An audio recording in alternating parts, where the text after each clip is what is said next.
समुद्र मंथन के समय क्षीर सागर से लक्ष्मी जी प्रकट हुई थी और भगवान विष्णु को अपना पति स्वीकार किया था। लक्ष्मी माता की कथा कुछ इस प्रकार है। एक बार भगवान शंकर के अंशभूत महर्षि दुर्वासा पृथ्वी पर विचर रहे थे। घूमते घूमते वह एक मनोहर वन में गए। वहां एक विद्याधर सुंदरी हाथ में परिजात पुष्पों की माला लिए खड़ी थी। वह माला दिव्य पुष्पों की बनी थी। उसकी दिव्य गंध से समस्त वन सुवासित हो रहा था। दुर्वासा ने विद्याधरी से वह मनोहर माला मांगी। विद्याधरी ने उन्हें आदर पूर्वक प्रणाम करके वह माला दे दी। माला लेकर उन्मत्त विशेषधारी मुनि ने अपने मस्तक पर डाल ली और पुनः पृथ्वी पर भ्रमण करने लगे। इसी समय मुनि को देवराज इंद्र दिखाई दिए, जो मत वाले ऐरावत पर चढ़कर आ रहे थे। उनके साथ बहुत से देवता भी थे। मुनि ने अपने मस्तक पर पड़ी माला उतारकर हाथ में ले ली। उनके ऊपर भौरे गूंज रहे थे। जब देवराज समीप आए तो दुर्वासा ने पागलों की तरह वह माला उनके ऊपर फेंक दी। देवराज ने उसे ऐरावत के मस्तक पर डाल दिया। ऐरावत ने उसकी तीव्र गंध से आकर्षित हो सूंड में माला उतार ली और सूंघकर पृथ्वी पर फेंक दी। यह देख दुर्वासा क्रोध से जल उठे और देवराज इंद्र से इस प्रकार बोले, अरे ओ इंद्र, ऐश्वर्य के घमंड से तेरा हृदय दूषित हो गया है। तुझ पर जड़ता छा रही है, तभी तो मेरी दी हुई माला का तूने आदर नहीं किया है। वह माला नहीं, श्री लक्ष्मी जी का धाम थी। माला लेकर तूने प्रणाम तक नहीं किया, इसीलिए तेरे अधिकार में स्थित तीनों लोकों की लक्ष्मी शीघ्र ही अदृश्य हो जाएगी। यह शाप सुनकर देवराज इंद्र घबरा गए और तुरंत ही ऐरावत से उतरकर मुनि के चरणों में पड़ गए। उन्होंने दुर्वासा को प्रसन्न करने की लाख चेष्टाएं की, किंतु महर्षि टस से मस न हुए। उल्टे इंद्र को फटकार कर वहां से चल दिए। इंद्र भी ऐरावत पर सवार होकर अमरावती को लौट गए। तब से तीनों लोकों की लक्ष्मी नष्ट हो गई। इस प्रकार त्रिलोकी के श्रीहीन हो जाने पर दानवों ने देवताओं पर चढ़ाई कर दी। देवताओं में अब उत्साह कहाँ रह गया था। सबने हार मान ली। फिर सभी देवता ब्रह्मा जी की शरण में गए। ब्रह्मा जी ने उन्हें विष्णु की शरण में जाने की सलाह दी तथा सबके साथ वे स्वयं भी क्षीर सागर के उत्तर तट पर गए। वहां पहुंचकर ब्रह्मा आदि देवताओं ने बड़ी भक्ति से विष्णु का स्तवन किया।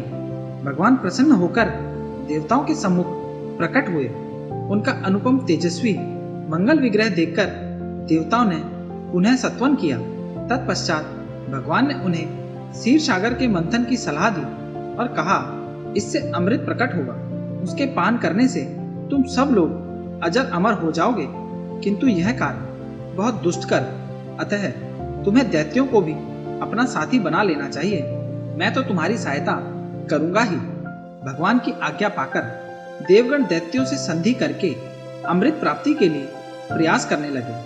वे भांति भांति की औषधियां लाए और उन्हें क्षीर सागर में छोड़ दिया। फिर मंदराचल पर्वत को मथानी और वासुकी नागराज को नेति बनाकर बड़े वेग से समुद्र मंथन का कार्य आरंभ किया। भगवान ने वासुकी की पूंछ की ओर देवताओं को और मुख की ओर दैत्यों को लगाया। मंथन करते समय वासुकी की निश्वास गिनी से झुलसकर सभी दैत्य निस्तेज हो गए और उसी निश्वास वायु से विक्षिप्त होकर बादल वासुकी की पूंछ की ओर बरसते रहे, जिससे देवताओं की शक्ति बढ़ती गई। भक्त वत्सल भगवान विष्णु स्वयं कच्छप रूप धारण कर क्षीर सागर में घूमते हुए मंदराचल के आधार बने हुए थे। वे ही एक रूप से देवताओं में और एक रूप से दैत्यों में मिलकर नागराज को खींचने में सहायता देते थे तथा एक अन्य रूप से जो देवताओं और दैत्यों को दिखाई नहीं देता था। उन्होंने मंदराचल को ऊपर से दबा रखा था। इसके साथ ही वे नागराज वासुकी में बल का संचार करते थे और देवताओं की भी शक्ति बढ़ा रहे थे। इस प्रकार मंथन करने पर क्षीर सागर से कामधेनु, वारुणी देवी, कल्पवृक्ष और अप्सराएं प्रकट हुई। इसके बाद चंद्रमा निकले, जिन्हें महादेव जी ने मस्तक पर धारण किया। फिर विष प्रकट हुआ, जिसे नागों ने चाट लिया। अमृत का कलश हाथ में लिए धन्वंतरी का प्रादुर्भाव हुआ। इससे देवताओं और दानवों को भी बड़ी प्रसन्नता हुई। सबके अंत में क्षीर समुद्र से भगवती लक्ष्मी देवी प्रकट हुई। वे खिले हुए कमल के आसन पर विराजमान थी। उनके अंगों की दिव्य कांति सब ओर प्रकाशित हो रही थी। उनके हाथ में कमल शोभा पा रहा था। उनका दर्शन कर देवता और महर्षि गण प्रसन्न हो गए।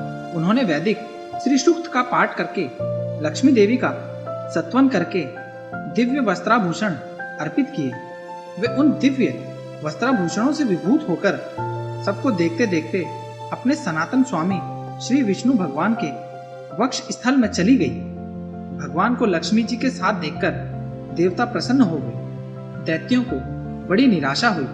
उन्होंने धन्वंतरी के हाथ से अमृत का कलश छीन लिया, किंतु भगवान ने मोहिनी स्त्री के रूप से उन्हें अपनी माया द्वारा मोहित करके सारा अमृत देवताओं को ही पिला दिया। भगवान इंद्र ने विनय और बड़ी भक्ति के साथ श्री लक्ष्मी जी और देवताओं को मनोवंचित कर वरदान दिया।